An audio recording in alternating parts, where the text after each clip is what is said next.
Para sa sunod na laban, tinawag din ni Kuya ang makakatapat ni Charlie at Esnir. At ang makakatapat, Michael at Emilio. Bakla! Natakot talaga ako, kuya. Nung nalaman ko po na yung magiging katapat po namin, kuya, sa larong fisikalan at balance-balansan, kuya. Yabang eh. Look at Charlie. Oh, wow. Ingat outside, ingat sa outside. Nice shot. Isang ganunan lang nila ako, kuya. Wala, ano kayo? Kumukuha po ako ng lakas ng loob po, kuya, sa duo ko. Go, Chares! Huwag kayong maghiwalay. Yan, yan. Likod, Cha. Ingat. Up. Go. Space, space. Feel ko po talaga, kuya, na ako po yung inuna nila. Legs, Cha. Ingat. Outside. Esnir na hulugan. Mahirap pag... Ate! I got you. Go. Likod. Ingat. Likod. Sa likod, Cha. Likod. You have space, guys. You have space. Oh, Ow! sorry. It's okay. Akala namin magiging madali or masaya na we're gonna challenge them somehow. But ang hirap lang na na-challenge namin sila kasi parang for me nasasaktan ko po yung mga housemates but at the same time, kailangan talaga gawin. Same direction, same direction. Hey. Yan, yan. His arms are so long. Akala ko po magiging madali para sa akin to. Alam ko po yung pinagdadaanan nila lahat, Corsi, Charlie and Esnir. Ang hirap talaga. Likod. Esnir, out. It's okay.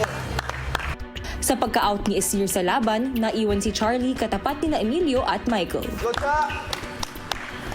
Sobrang hirap po. Siyempre, bunso ko siya. Di ko po ma-explain, kuya, yung nararamdaman ko nung nandun ka sa harap nila. Go, Charlie! Go, Cha! Let's go, Cha! You got this, Cha!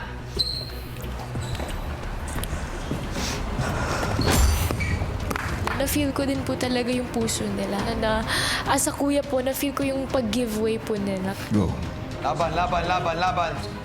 Let's go.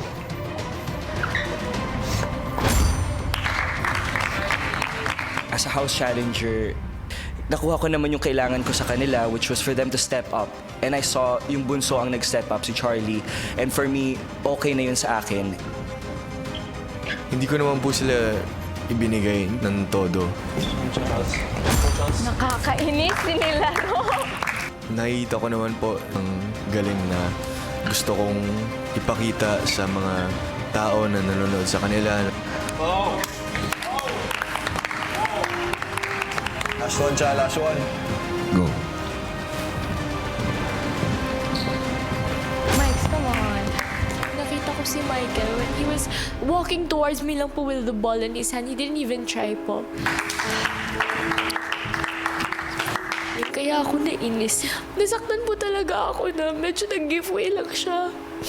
Because I know that that's definitely not what they were really planning to do.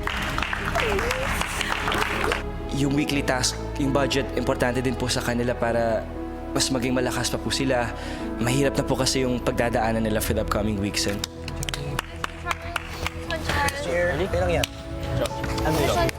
Hindi ako proud na napalunan lang namin yung dahil sa giveaway. Why are they giving it to us, bro? But I wanna be thankful. I wanna be really, really thankful. I know nakita din po talaga nila lumaban ako.